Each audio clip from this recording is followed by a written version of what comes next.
Special halo-halo in Macau sa halagang 25 MOP. Talaga namang sulit na tong halo-halo na to, no? Bukod dyan, napakasarap ng lasa niyan mga idol. At talagang kompleto ricados yan. So saan mo nga pala mabibili yan? Dito lang yan sa Kuluan. Tara, biyahe tayo. This is a Flip Music exclusive. Yeah. Tara. Sumama ka sa akin. Alam mo na, dadalhin kita.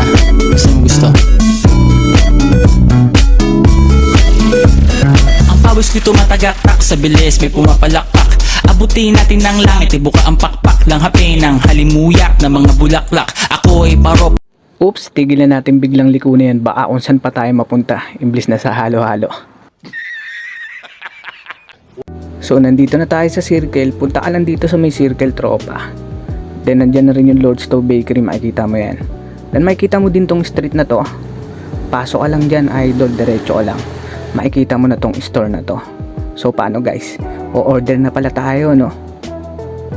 So eto na nga yung halo-halo natin. Sa halagang 25 MOP lang ay talagang sulit na sulit, no? Dahil kompleto ricados na yan. So paano nga pala guys? See you on my next vlog na lang. Pa-follow and like and share na rin po. Salamat.